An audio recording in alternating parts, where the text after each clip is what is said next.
بات کریں گے موجودہ لاک ڈاؤن کرونا وائرس کی تیسری لہر کے پیش نظر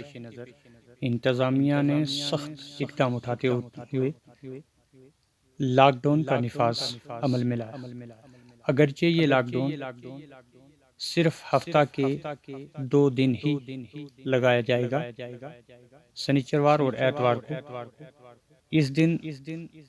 اگرچہ تمام تر دکانیں بند رہیں گی، لیکن اس دوران بھی اشیاء ضروریہ کی دکانوں کو کھولے رکھنے کا حکم نامہ بھی صادر ہوا ہے۔ ان اشیاء ضروریہ میں ابھی تک جن دکانوں کو کھلے رکھنے کا انتظامیہ کی جانب سے حکم دیا گیا ہے، ان میں صرف ادویات کی دکانیں، سبزی فروش ہی دکان اپنی کھول پائے۔ اس کے علاوہ کریانہ اور دیگر بیکری کی دکانیں ابھی تک کھولنے کا حکم نہیں ہے۔ آئندہ سنیچروار اور اتوار کو کیا کچھ رہے گا وہ تو آئندہ کے لاک ڈاؤن میں پتہ چلے گا، لیکن ابھی تک آج اتوار کے روز بھی تمام تر دکانیں بند رہیں اور تمام تر گاڑیوں کی آمد و رفت بھی ان گاڑیوں کی بند رہی جو عام طور پر چلتی تھی، لیکن مجبوری کی بنا پر کچھ گاڑیوں کو چلنے کی اجازت تھی۔ آج سے پہلے کے لاک ڈاؤن اور اس لاک ڈاؤن میں فرق نظر آیا، اور اس لاک ڈاؤن میں عام دکانداروں اور ہوٹل مالکان میں سخت غم و غصہ دیکھا گیا۔ یہ غم و غصہ اس وقت دیکھا گیا جب چھوٹے دکاندار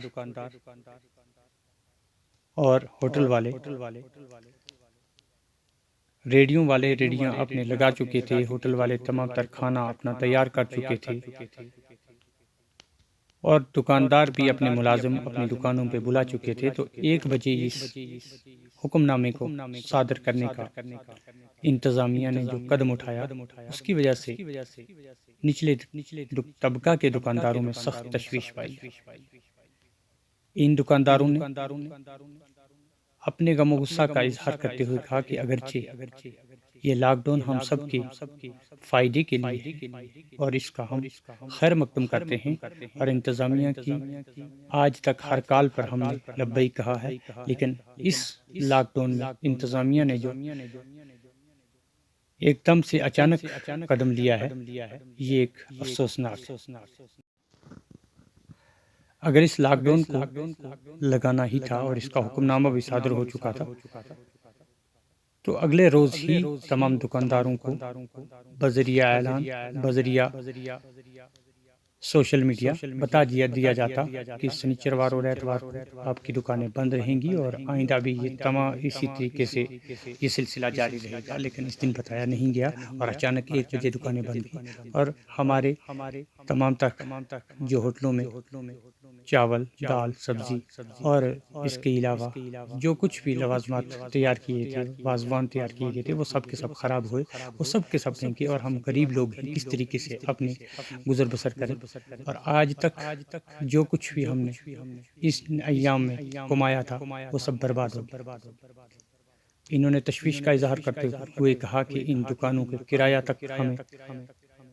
وہ گھر سے دینا پڑتا ہے، اور بینکوں سے لون لے کر یہ کرایہ ہمیں مالکان کو چکانا پڑتا ہے، جو کہ ایک افسوسناک ہے، اور ہم غریب لوگ اس طریقے سے اپنی زندگیاں بسر کریں۔ ان چھوٹے دکانداروں کے لیے حکومتی سطح پر کچھ پالیسیاں مرتب کر کے انہیں معاونت اور ان کی مدد دینی چاہیے، تاکہ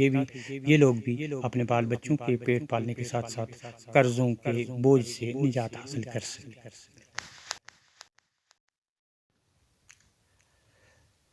گزشتہ 2 لاک ڈاؤن اور اب یہ تیسرا لاک ڈاؤن جو ویکینڈ کے نام سے نافذ کیا گیا ہے، اور ہفتہ کے 2 دن سنیچروار اور اتوار یہ یہ لاک ڈاؤن رہے گا، جس کے لیے دکانداروں کو ہدایات بھی جاری کر دی گئی ہیں اور عام لوگوں کو بھی یہ ہدایت جاری کی گئی ہیں، اور انتظامی سطح پر سماجی اور سیاسی لوگوں نے بھی لوگوں سے یہ اپیل کی ہے کہ وہ ماسک کا ضروری استعمال کریں، سماجی دوری کا استعمال رکھیں اور اپنے ہاتھوں کو بار بار دھوئیں، ویکسینیشن کو لازمی بنائیں اور اپنے جانچ بھی کریں، اور اگر خدا نخواستہ کہیں کوئی مثبت آتا ہے اس کو بھی